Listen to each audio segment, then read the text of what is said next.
All right, buddy. We're down here with Bleeker for our final week 3 video recap. This guy is ready to go. What do you think, Bleeker? Let's see. These. Hi, bud. So we're just going to start by charging the clicker just a couple of reps this week, and then we are going to get Bleeker dressed in his harness right away.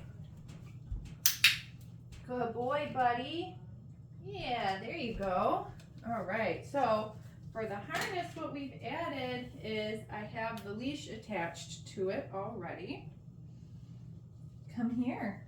Yeah, we're gonna get your harness on. That's a good boy. Bleeker is a big boy, so I've got the size small. Get your feet in.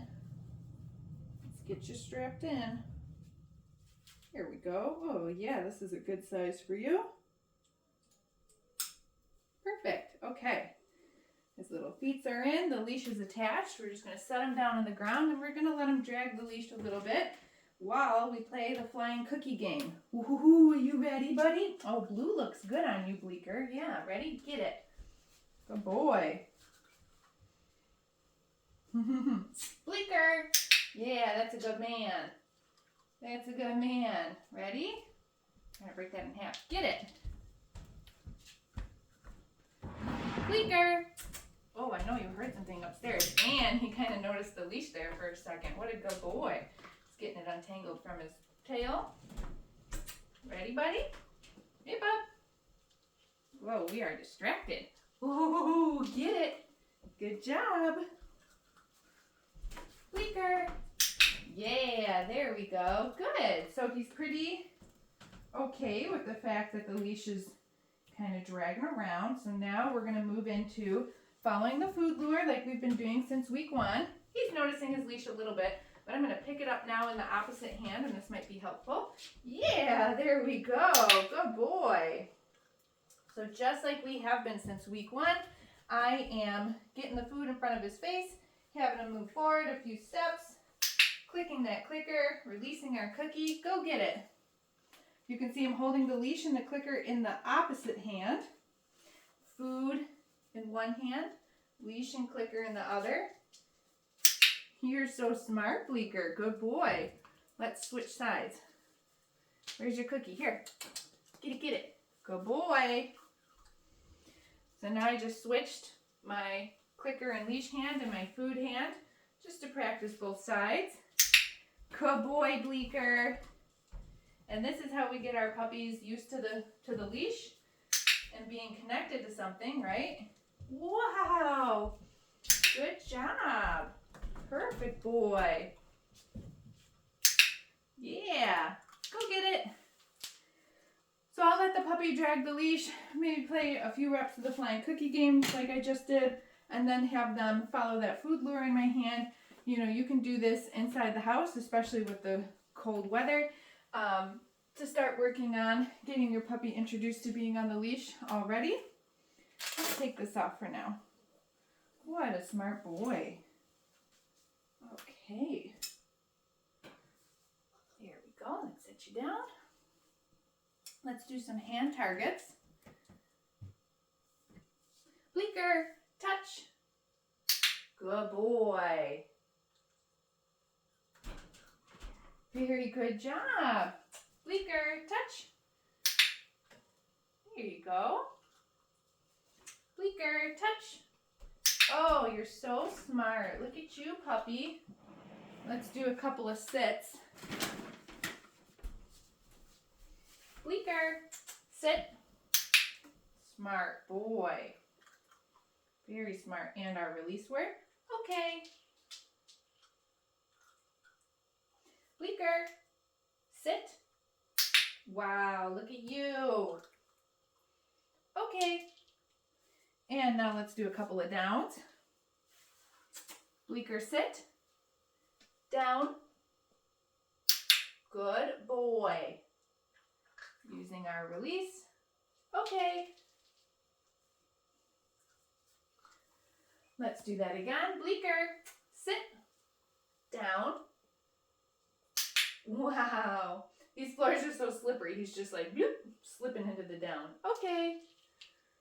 Whoa. But a good job, buddy. Doing very well with all of those behaviors. So now we're going to pull out the mat. Our next step for the mat is we're going to try to add a little bit of distance while Bleeker holds his downstay on the mat. So let's put this down. Bleeker, where's your mat? Wow, you are so close. Look at his little bum just hanging off. Which is, I mean, these guys are still babies, right? Their motor skills they're still developing. So if they don't get all the way on the mat, I'm just going to lure the puppy to get on better. Good boy, Bleeker.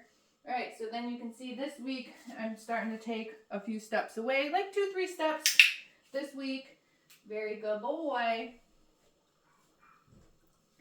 So now it's kind of looking more like, you know, what people think from a stay behavior should look like. Good job, Bob. Yeah, you're so smart. You're such a smart puppy. And then let's release him off. Okay. Get that cookie, Bob. Where is it? Okay. There you go. Good boy.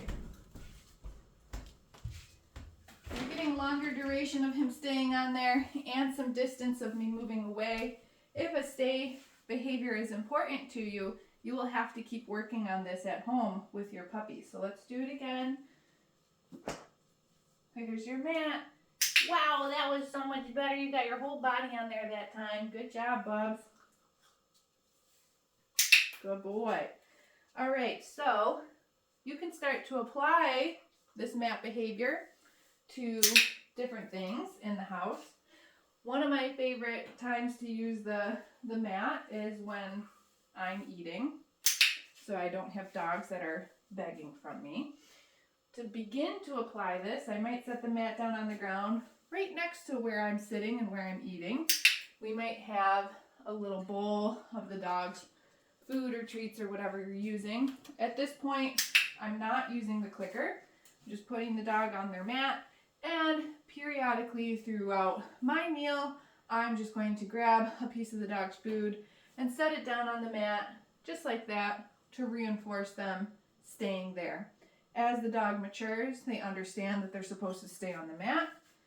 Okay, then you can start to move the mat further and further away from where you are, adding more distance and duration to the behavior. Go get it.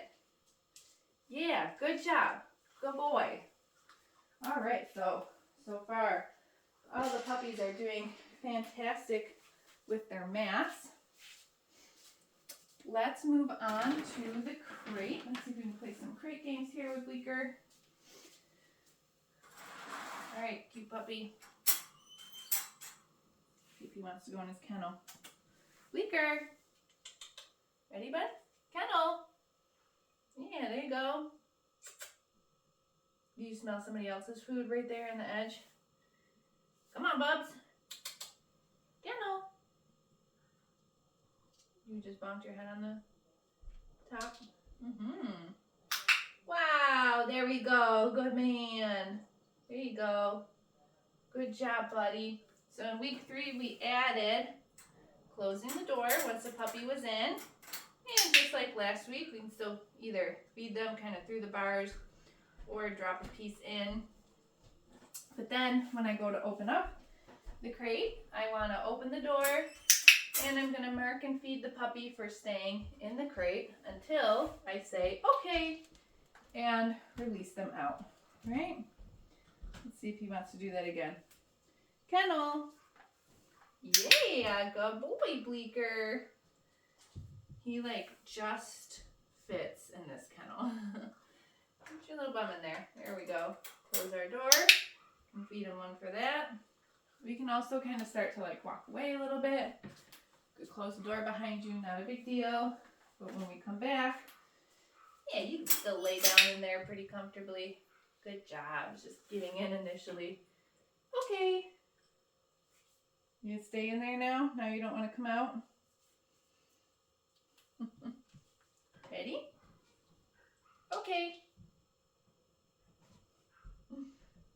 He's like, I'm all done. I'm gonna take a nap now. Oh my goodness, you're silly. There you go. All right, this is all we're doing with the crate because I think if he goes back in there again, he might fall asleep. And we still got one more thing to do. Yeah. Oh my God, you're funny. You're a funny guy. So we just added closing the door, opening up the door, feeding the dog for staying in, and then using our release word to have them come out for the new step in our crate games. All right. The new step for our handling exercises this week, noisy grooming tools, okay?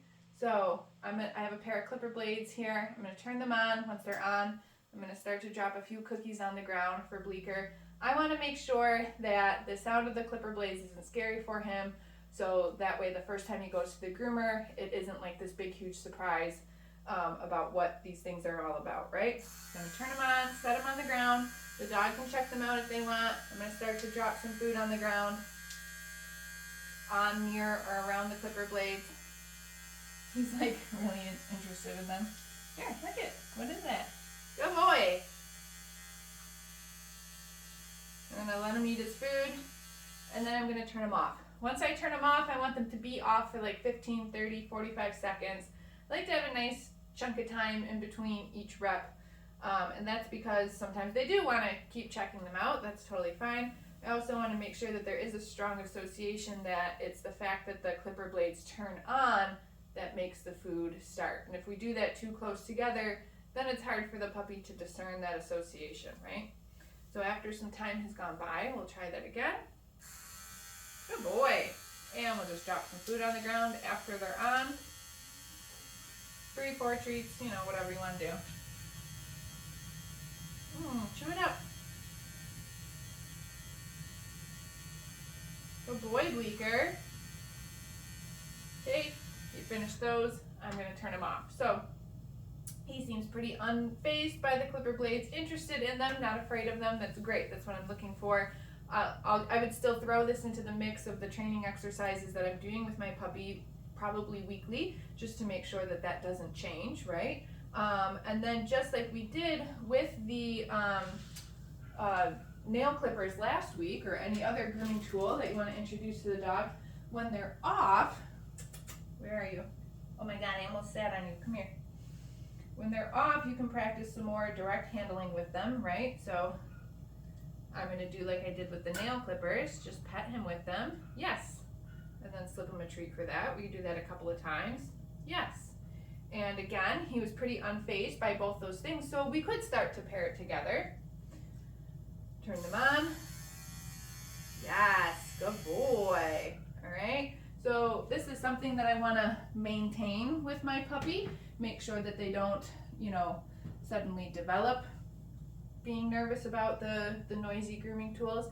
If you don't have a pair of clipper blades, not a big deal. You don't have to like rush out and buy a pair. To do this, if you don't plan on grooming your puppy yourself, if you're going to take him to a groomer or something, you can just use anything that makes that sort of buzzing noise. I have often used like an electric toothbrush in the past. I'll put the toothbrush inside of like a Ziploc baggie, so then that way the toothbrush isn't being like touched all over the dog or, you know, rolled all over the ground if this is a toothbrush that you're gonna keep using. Some of the electric toothbrushes, you can take the actual toothbrush head off as well. So that might be an idea of a substitute. But Bleeker did great for his 3 weeks. Hopefully you've got his Zoom lesson booked. We'll see you there. If you've got any questions, just shoot us an email.